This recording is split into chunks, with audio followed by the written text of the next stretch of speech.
Le fou utilisé à l'époque romaine, appelé flagrin, taxillatum, qui les deux lanières étendues mesurent 1,2 m, présente un manche court et porte des haltères en métal, constitués d'une barre centrale reliant deux petites belles en plomb placées au bout des lanières. Les auteurs de l'étude du linceul ont dénombré pas moins de 120 bestiaux. Si les fouets sont effectivement composés de deux lanières, cela veut dire que 60 coups ont été portés. Autre constat, les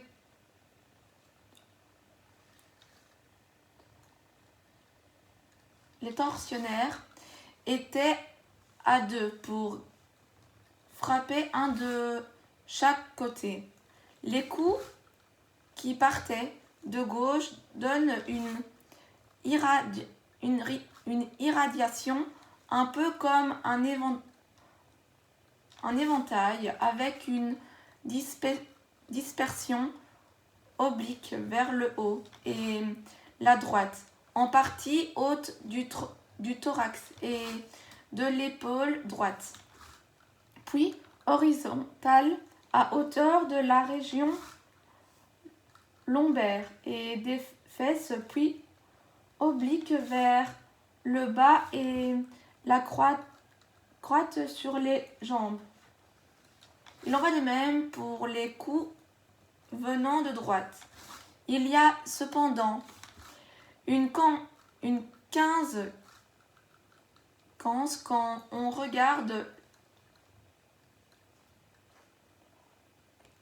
l'inclination de ces axes et qu'on les compare, on constate que en partie haute du dos, l'axe de celui qui se trouvait à droite est plus vertical que l'axe de celui qui se trouve à gauche, ce qui implique que le bourreau qui se trouvait à droite était plus petit que le bourreau de gauche. D'ailleurs, celui de gauche semble plus acharné sur les jambes, plus accessible pour lui que les épaules. J'ai beaucoup lu sur les pertes de sang, notamment suite à une flagellation, ce qui m'a permis de me rendre compte que les représentations cinématographiques s'écartent largement de la réalité. Ainsi, la Passion du Christ de Mel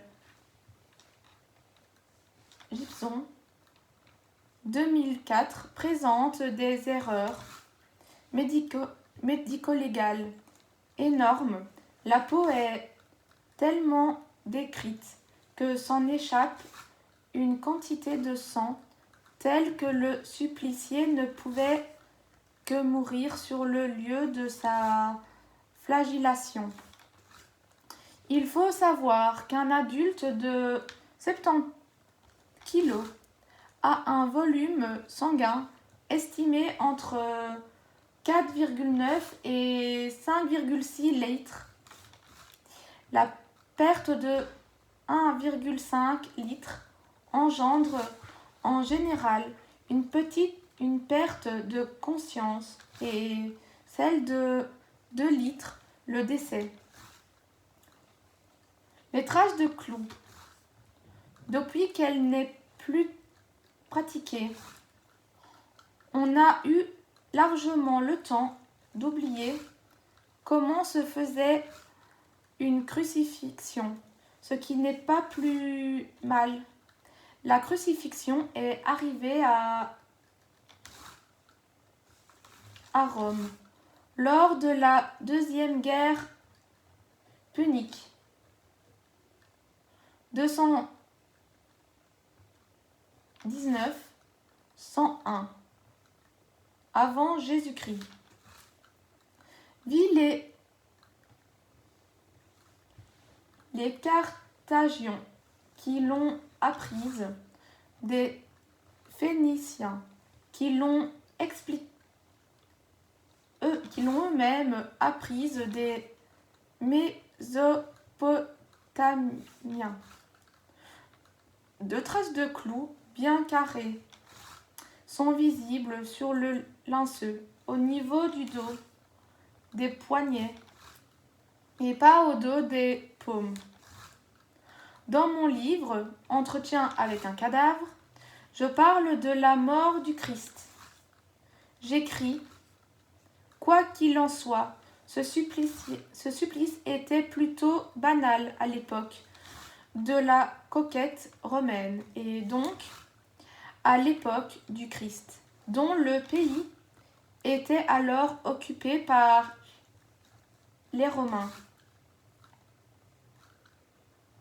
Lesque en avait une belle habitude, comme le démontre notamment la crucifixion d'environ 6000 esclaves lors de la révolte de Spartacus. La troisième guerre civile entre 73 et 71 avant Jésus-Christ. Considérant cela, jamais il n'aurait fait l'erreur de planter les clous dans la paume des mains. La paume ne contient aucune structure qui permet de fixer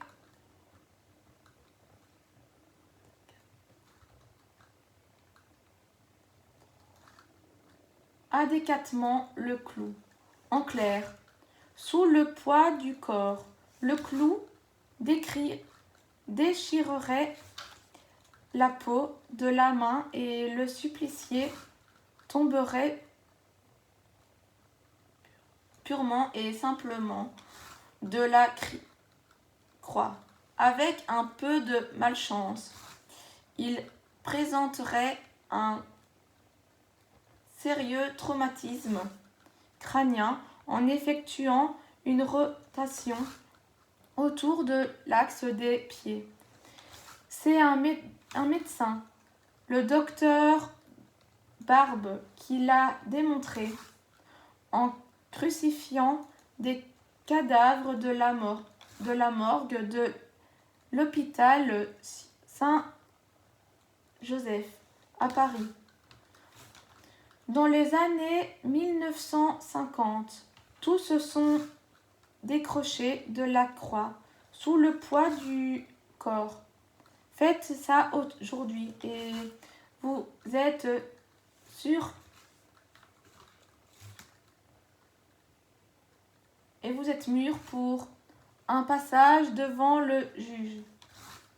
Les Romains plantaient les clous dans les poignets qui sont constitués de deux rangées de petits os liés entre eux par un système très complexe de ligaments hyper résistants.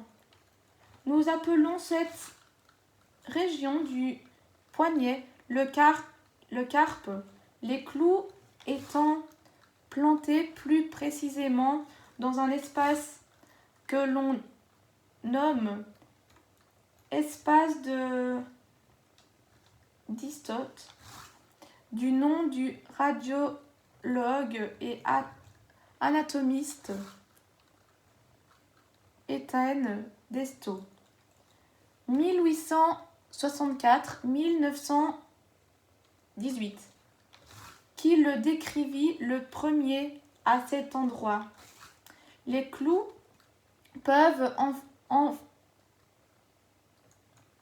endommager des nerfs du poignet, tels que le nerf ulnaire ou le nerf médian, supprimant les actions possibles de ces nerfs, c'est-à-dire certains mouvements des doigts. Regardez les crucifix. Il est rare d'en trouver un qui ait les clous plantés dans les poignets du supplicié, contrairement à ce que l'on voit sur le linceul de Turin. Certains auteurs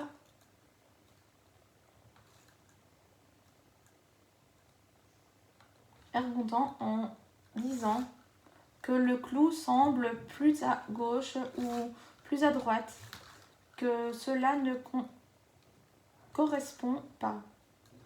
Ils n'ont pas bien saisi le propos. L'espace de Destaut est le seul passage possible pour le clou. S'il estime que la traque du clou n'est pas au bon endroit, ce n'est pas la technique qu'il faut remettre en cause. Il va falloir qu'il réfléchisse autrement. Enfin, on lit sous la plume de Barbe que le fait que le pouce ne soit pas visible est engendré par la section du nerf médian à hauteur du poignet suite au passage du clou. Le nerf médian intervient notamment dans la flexion du pouce, ce qui signifie que lorsque le nerf médian est sectionné, l'amorticité du pouce en flexion a disparu, ce qui est physiologiquement incompatible avec l'affirmation du scientifique. En fait, nul besoin d'une explication aussi complexe. Le pouce est un doigt d'opposition, c'est-à-dire qu'il est capable de se mettre face aux autres doigts, ce qui nous permet de saisir des objets. La position de repos du pouce est tout simplement l'opposition, ce qui fait qu'on ne le voit pas sur l'image. Quant à la trace du clou dans les pieds, la position de ceux-ci, l'un devant l'autre, en rigidité cadavérique, laisse penser qu'un seul clou a servi à clouer les deux pieds. Or, avant le IIe siècle, divers auteurs parlent de 4 clous pour crucifier une personne, dont un pour chaque pied. Ce n'est qu'après que les 3 clous s'imposent. Ce propos, contrairement à ce que l'on observe sur notre nombre de crucifix, il n'y avait pas de pièces en bois entre les pieds et le bois de la croix. Cette pièce a été ajoutée par les artistes pour des questions esthétiques. Les genoux fléchis. comme l'impose la crucifixion des pieds, directement sur le bois de la croix, rendant moins bien que les jambes tendues. Les membres supérieurs, seule la face intérieure des deux avant-bras est visible. Le reste soit n'a jamais été visible à cause de la distance entre les tissus et le saignement, soit a été détruit par l'incendie de 1532. Des coulées sanguines partant des traces du passage des clous dans les poignets à gauche. Le sang s'est écoulé d'abord selon l'axe du membre, puis à intervalles sur le bord cubital externe selon un angle de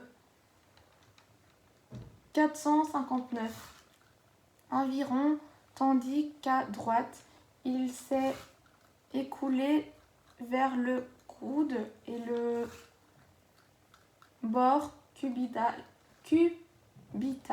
selon un axe oblique d'environ 30 degrés, sans vraiment l'atteindre avant le coude. Cette différence peut s'expliquer par la position des bras lors de la crucifixion et indiquerait que le membre supérieur droit était plus haut que le gauche. Cette supposition est à nuance par le fait que le supplicié a forcément tiré sur ses bras pour se redresser, engendrer des modifications de ces écoulements difficilement interprétables. Une scène dynamique est toujours plus difficile à interpréter qu'une scène statique. Le port de la croix. Même si d'aucuns le soutiennent encore, il semble bien que le supplicié ne porte pas toute sa croix d'un poids de 150 kg environ, mais seulement le patibule, la partie horizontale, celle sur laquelle les poignets sont cloués, pesant entre 37 et 65 kg. La croix est composée de deux parties. La partie verticale, appelée stipe, plantée dans le sol au lieu de la crucifixion, et la partie horizontale, le patibulum, porté par le supplicié.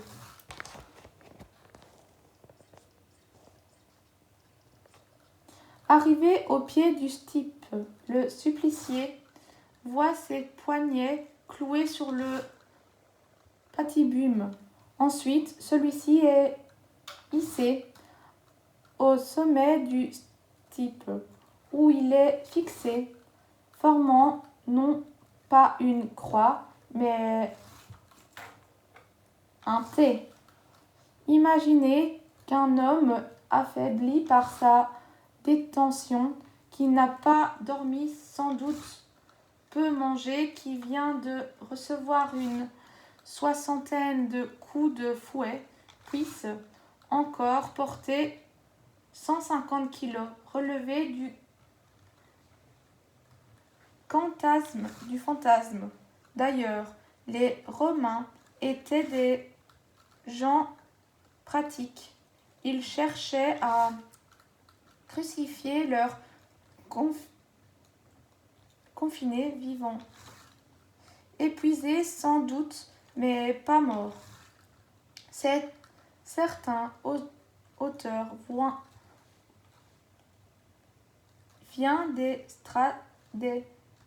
traces sur le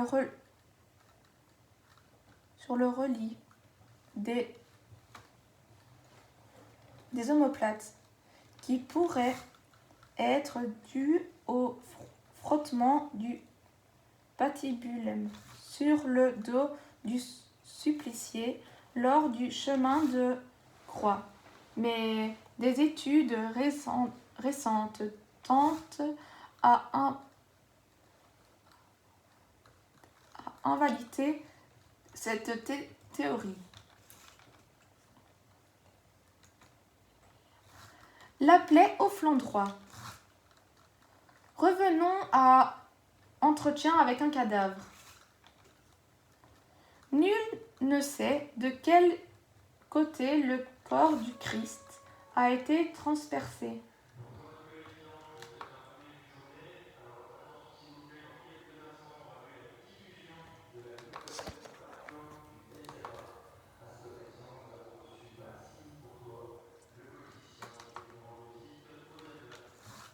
Les évangiles sont muettes sur ce point et aucun élément ne nous offre de certitude. Sur de rares crucifix, le coup de lance est à gauche. Sur la plupart, il est à droite. Il ne s'agit pas d'une erreur. Aussitôt, il en sort du sang et de l'eau. Enfin, et ceci n'est pas une erreur non plus, mais une vérité objective, une très belle observation scientifique que l'on trouve dans l'Évangile selon saint Jean. Mais un des soldats, d'un coup de lance, le crapa au côté et aussitôt il en sort du sang et de l'eau. J'ai souvent entendu et même vu que c'était normal que de l'eau sorte d'abord car le sang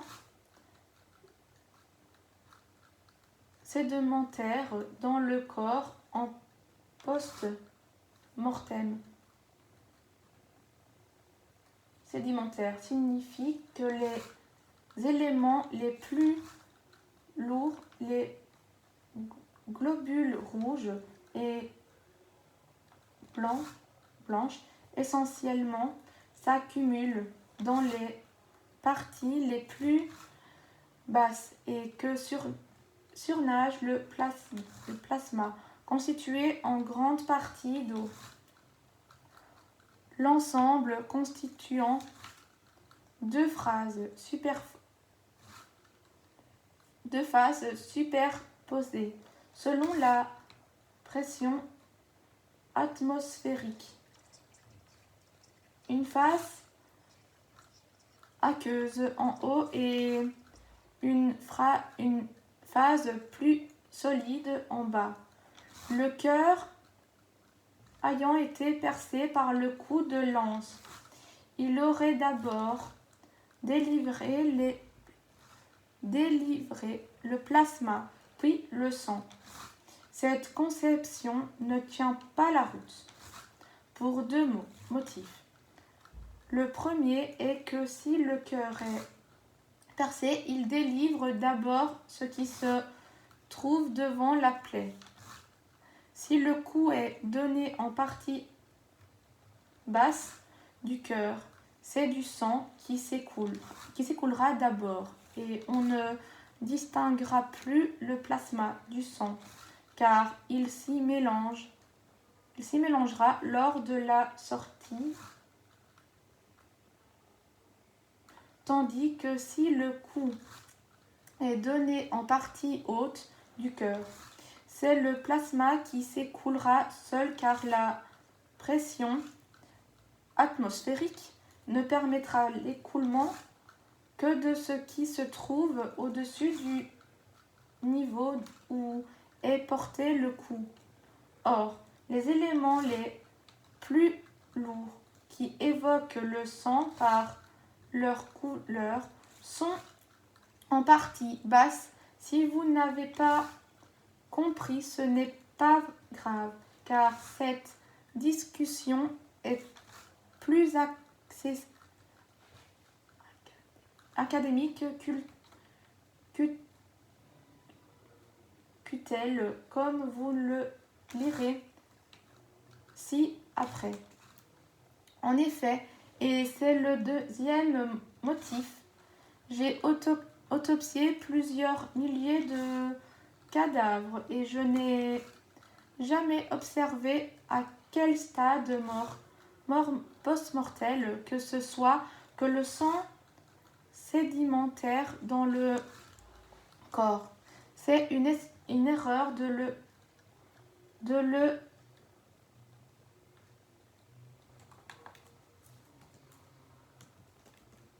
croire. Mais alors, d'où vient cette eau observée par l'Évangile? Certains imaginent qu'elle viendrait d'un épanchement péricardiaque traumatique engendré par les coups reçus.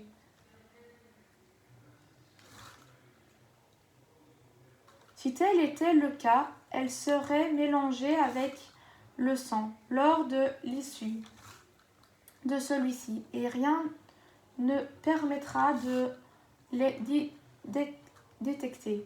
En réalité, elle vient vraisemblablement d'un exsudat plasmatique qui s'est répandu dans les cavités pleurales suite aux très nombreux traumatismes engendrés par la flagellation, laquelle a principalement porté sur le dos, c'est-à-dire sur le thorax. Si on se réfère au linceul de Turin, dont j'ai déjà dit que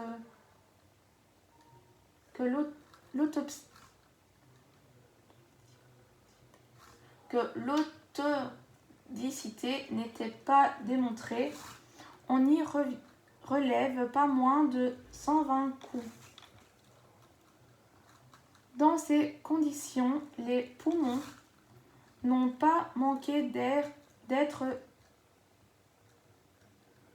meurtres, eux aussi, par les coups portés au thorax, ce qui a produit des traumatismes d'où provient un exsudat plasmatique du sérum, soit essentiellement de l'eau.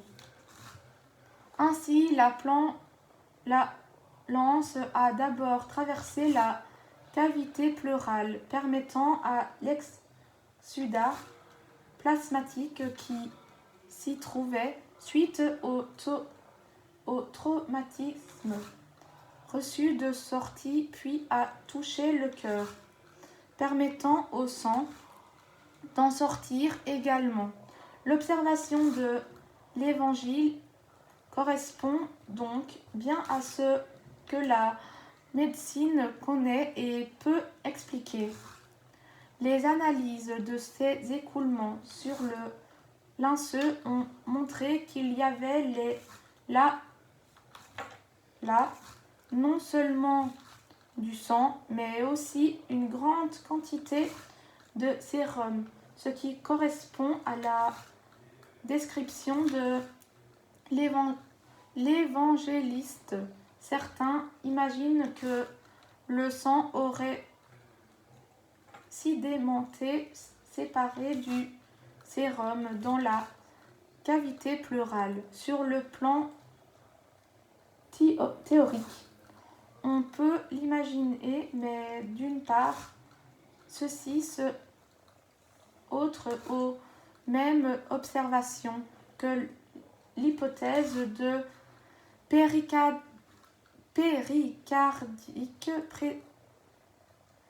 sérieuse traumatisme et de l'autre je ne l'ai jamais observé. Même chose des gens battus à mort par des coups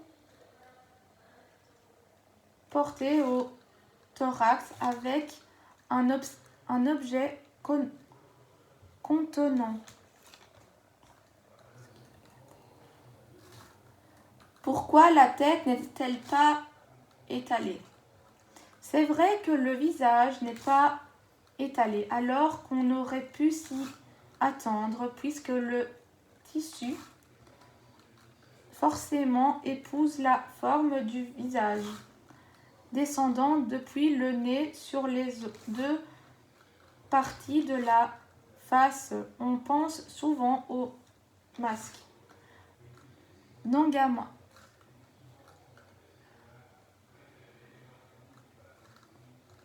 d'Agamemnon qui montre sur un même plan toutes les structures du visage, y compris les oreilles, laissant voir un facie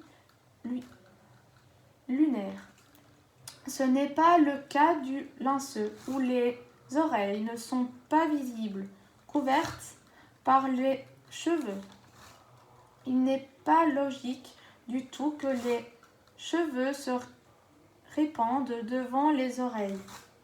De cette manière, sur un corps en décubitus dorsal,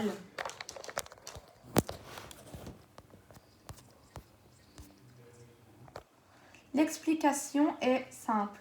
Le sang qui s'est écoulé depuis les lésions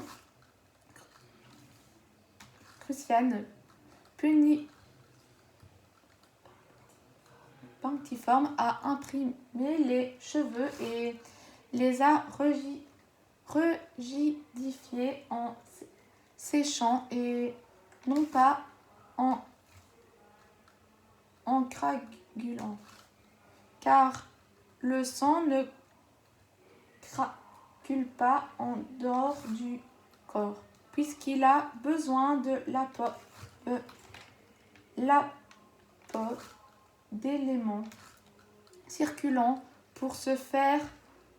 Or, en post-mortel, le cœur étant arrêté, le sang ne circule plus.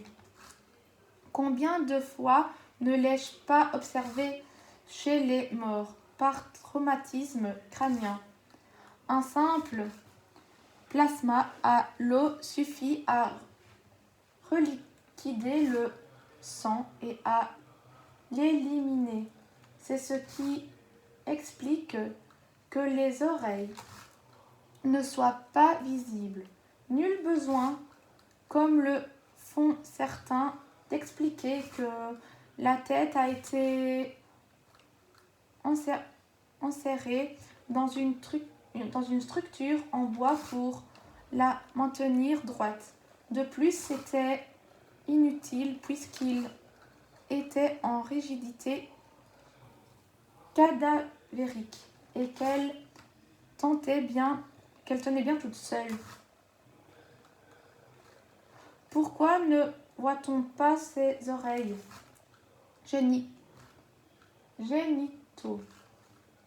ses organes génitaux essentiels allongés sur le dos, de placer vos mains à la hauteur du pubile pour couvrir vos organes génitaux externes. C'est pratiquement impossible, sauf si vous avez des bras anormalement longs, ce qui n'est pas un défaut, mais reste peu courant. Ou si vous soulevez les coudes par rapport au plan sur lequel vous êtes couché. J'ai j'ai testé cela sur de nombreux cadavres dans des conditions naturelles. Cette position des bras est tout simplement invraisemblable. Certains ont suggéré qu'un morceau de bois aurait pu être placé sous les coudes pour maintenir les bras en position. Mais pourquoi?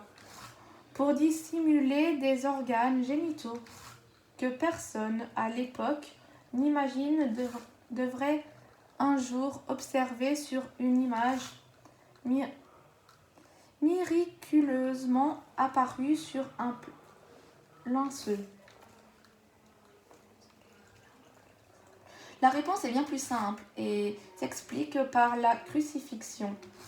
Pour pouvoir respirer, le crucifié tient sur ses bras et pousse sur ses pieds, ce qui accentue la douleur, mais est bien nécessaire pour dégager les poumons et permettre à l'air d'arriver. Ce mouvement de traction sur les épaules s'effectue alors que la tête de